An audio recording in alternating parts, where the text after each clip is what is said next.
Welcome to my channel. ഇന്ന് നമ്മൾ തയ്യാറാക്കാൻ പോകുന്നത് ഒരു റൈസാണ്, യമദാഷി റൈസ്. അത് സാധാരണ ഭൂട്ടാനിലെ ഒരു കൂട്ടാനാണ് യമദാഷി. അത് വച്ചിട്ട് ഞാനൊരു റൈസ് തയ്യാറാക്കുകയാണ്.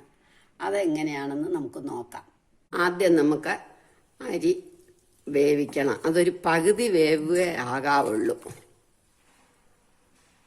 ഇനി അരി വേവട്ടെ. ഇനി നമുക്ക് സ്റ്റൗ കത്തിച്ചിട്ട് 1 ടേബിൾ സ്പൂൺ എണ്ണ ഒഴിക്കണം. വെജിറ്റബിൾ ഓയിലോ നെയ്യോ വേണം.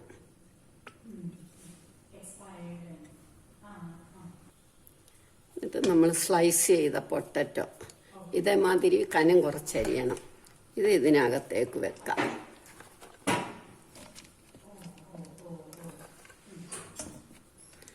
ഞാൻ 2 കപ്പ് അരിയാണ് എടുത്തിരിക്കുന്നത്.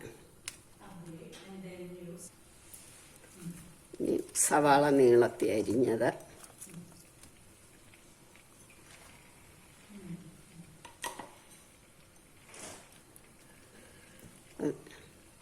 ഒരു 2 തക്കാളി എടുത്തു.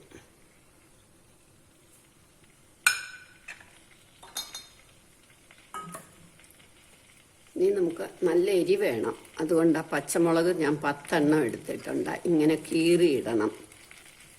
എരിയുള്ള പച്ചമുളക ഇങ്ങനെ കീറിയിടണം.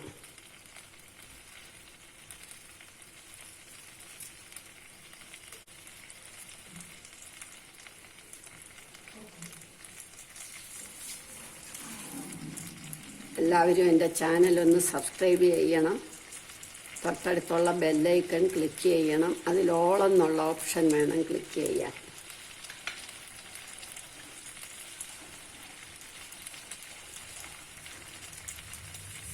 കമൻറ്റുകളും എഴുതണം.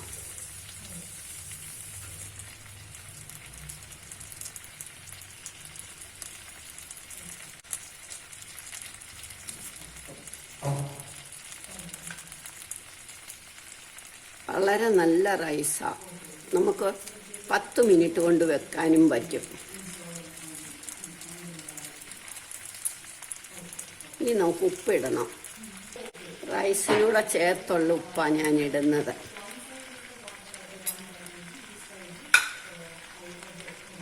ഇനി എരിയില്ലാത്ത കുറച്ച് മുളകും കൂടി ഇടുക. നകക്കെ വെള്ളം ഒഴിക്കണം. ഇനി നമുക്കിതൊന്ന് അടച്ചു വെക്കാം.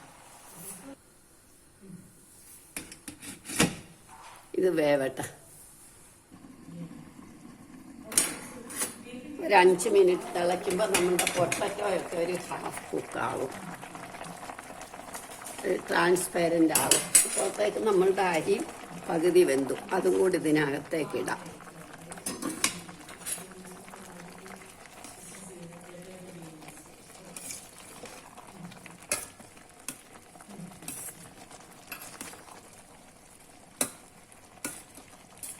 ഇനി ഇതൊരു 5 മിനിറ്റ് വീണ്ടും അടച്ചു വെക്കണം.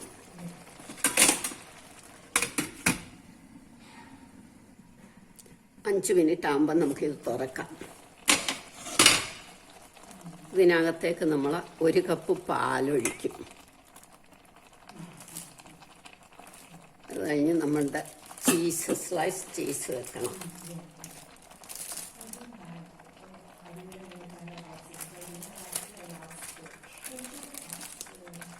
വീണ്ടും നമുക്കൊരു 3 മിനിറ്റ് അടച്ചു വെക്കാം. 2-3 മിനിറ്റ് കഴിയുമ്പോൾ നമുക്ക് തുറക്കാം. എന്നിട്ടൊന്ന് ഇളക്കണം.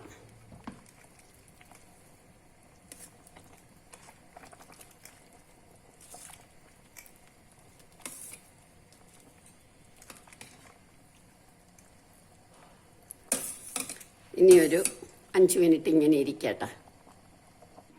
5 മിനിറ്റ് അടച്ചു വെച്ചിട്ട് നമ്മൾ എടുക്കണം. ഇപ്പം നമ്മളുടെ യമദാഷി റൈസ് റെഡിയായി. എല്ലാവരും ഇത് ട്രൈ ചെയ്ത് നോക്കണം. ഇഷ്ടമെങ്കിൽ ലൈക്ക് ചെയ്യണം, സബ്സ്ക്രൈബ് ചെയ്യണം, കമൻറ്റ് ചെയ്യണം, ബെല്ലൈക്കൺ ഒന്ന് ക്ലിക്ക് ചെയ്തേക്കണം. ഇനി ഇത് നമുക്ക് സെർവിങ് ഡിഷിലേക്ക് എടുക്കാം. ഇനി നമുക്ക് ഇതിന് മുകളിലേക്ക് കുറച്ച് സ്പ്രിംഗ് ഒനിയനും കൂടി ഇടാം.